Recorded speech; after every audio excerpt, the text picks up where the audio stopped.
Grilhões partidos. 459. Influem os espíritos em nossos pensamentos e em nossos atos? Muito mais do que imaginais. Influem a tal ponto que, de ordinário, são eles que vos dirigem. 465. Com que fim os espíritos imperfeitos nos induzem ao mal? Para que sofrais como eles sofrem. Livro dos Espíritos, parte 2, capítulo 9. 7. Advertência e esclarecimento.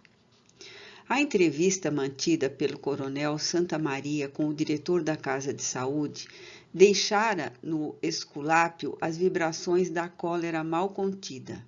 Incontinente, Rosângela foi convidada à administração e compreendeu que chegava um instante decisivo para a sua fé. O psiquiatra não se deu a gentileza de mandá-la sentar-se. Olhando-a com rispidez, ardil de que se utiliza a fraqueza para disfarçar a falta de valor, foi incisivo. O coronel Constâncio Santa Maria acaba de deixar este gabinete após apresentar grave acusação ao seu comportamento. A moça estava lívida, não obstante, serena. O chefe, levantando-se, enfrentou-lhe o olhar tranquilo e prosseguiu fuzilante. Como se atreve transformar esta casa num deplorável sítio de práticas ignominiosas nigromânticas? Deve haver algum engano, doutor, retrucou surpresa. Não me interrompa, revidou o colérico. Não esqueça sua função e restrinja-se a ela. Aliás, você aqui se encontra em período experimental e a sua falta é condição para despedi-la pura e simplesmente. Solicito melhores esclarecimentos, justificou o auxiliar. A senhorita é acusada de práticas de magia ao lado de uma paciente, a filha do senhor coronel. Que tem a dizer? Que a informação é falsa e a acusação, portanto, injusta. Rosângela estava socorrida pela inspiração de que se fazia credora ante a trama nefasta da sordidez humana e da ardileza dos comparsas do mal desencarnados. Então deseja dizer que o coronel está mentindo? É louca? Em absoluto, não digo isto.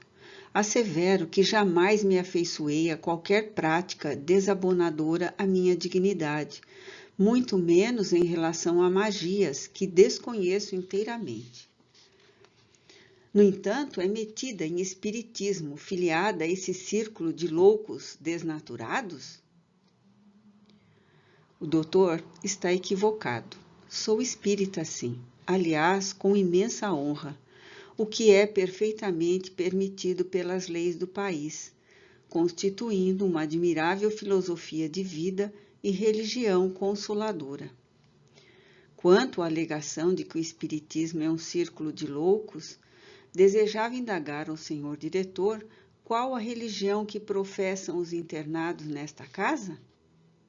Não me constam que a jovem Esther jamais houvesse frequentado uma casa espírita, o que talvez, se ocorresse, ter-lhe-ia evitado a tragédia em que sucumbe a pouco e pouco.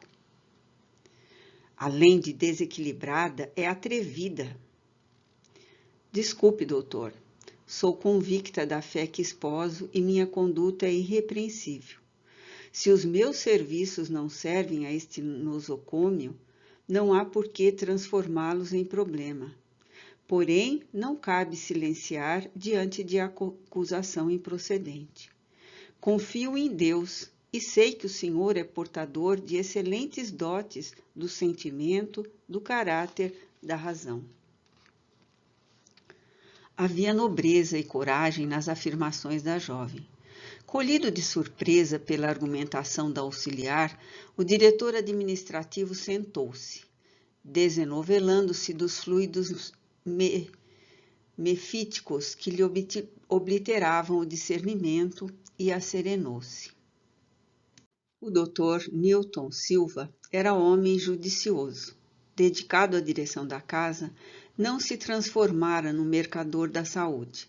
Possuía sempre um recurso para dispensar aos enfermos e descobria uma vaga para os casos de emergência.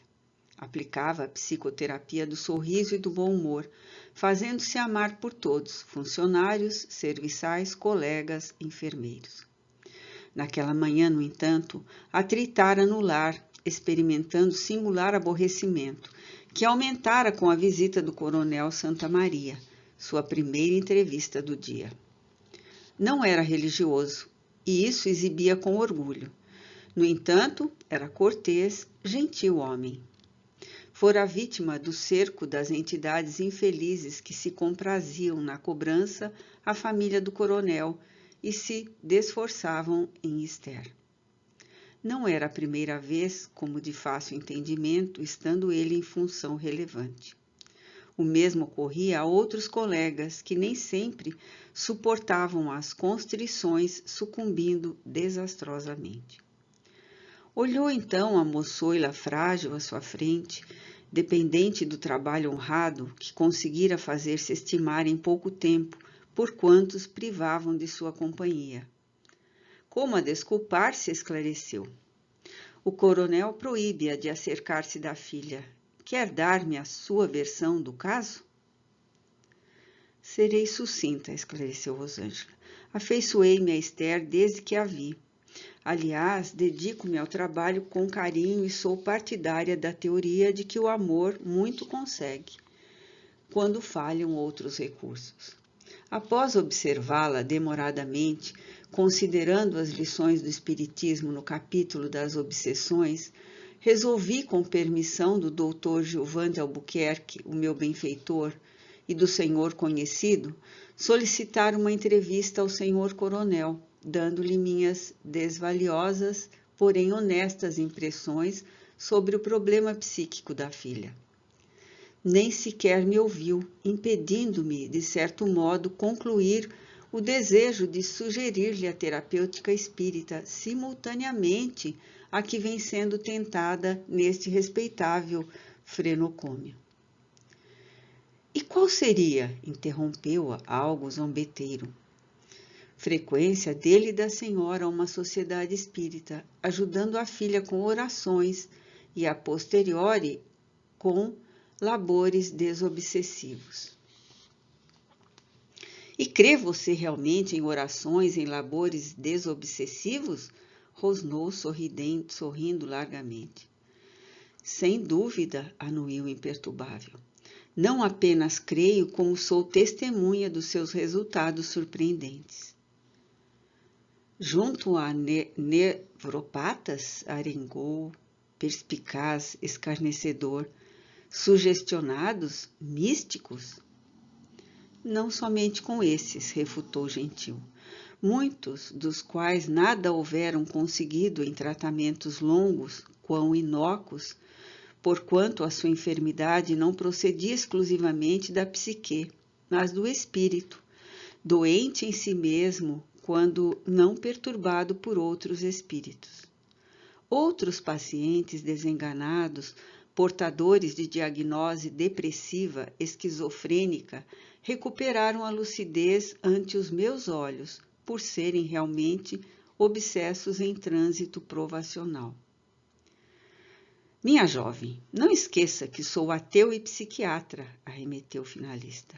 Linda ilusão essa, porém irracional, improvável. Como provar? Muito facilmente, contestou confiante, frequentando as boas casas espíritas. E há as de má qualidade? Interceptou-a. Sim, confirmou. Como os maus médicos, os incompetentes, os aventureiros, os maus servidores que estão em todo lugar, assim como as péssimas organizações que triunfam em muita parte, porquanto onde predomina o homem, aí se fazem presentes as suas manifestações morais, poucas vezes salutares.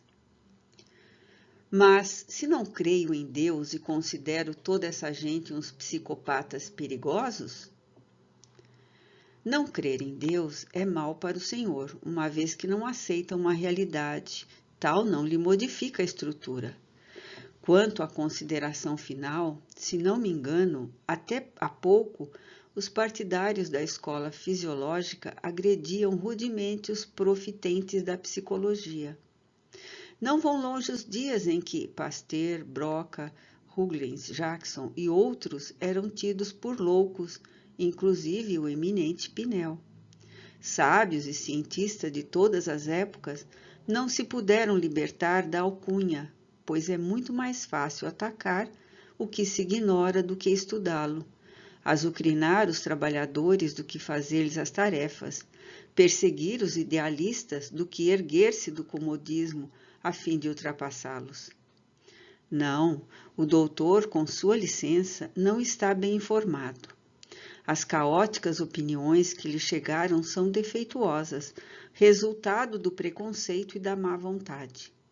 Com a permissão do Dr. Gilvan, estou autorizada a franquear-lhe aquele lar para observações. Muito obrigado, estou-lhe reconhecido. Estou satisfeito com o meu modo de encarar a vida e os fatos. Encerremos esta entrevista que se alonga. Por favor, reserve suas opiniões para si mesma e não se aproxime da jovem Esther. Não é boa medida? Perfeitamente, doutor. Posso retirar-me? À vontade. Rosângela afastou-se e o médico diretor, surpreso com o que ouvira, mergulhou em graves meditações. Afinal, eram lógicas as palavras da jovem e pontificadas por muita vivacidade. Dava a impressão de possuir cultura. As forças do bem venciam o tentame, e o rio da misericórdia divina conduzia o seu curso na direção da subjugada.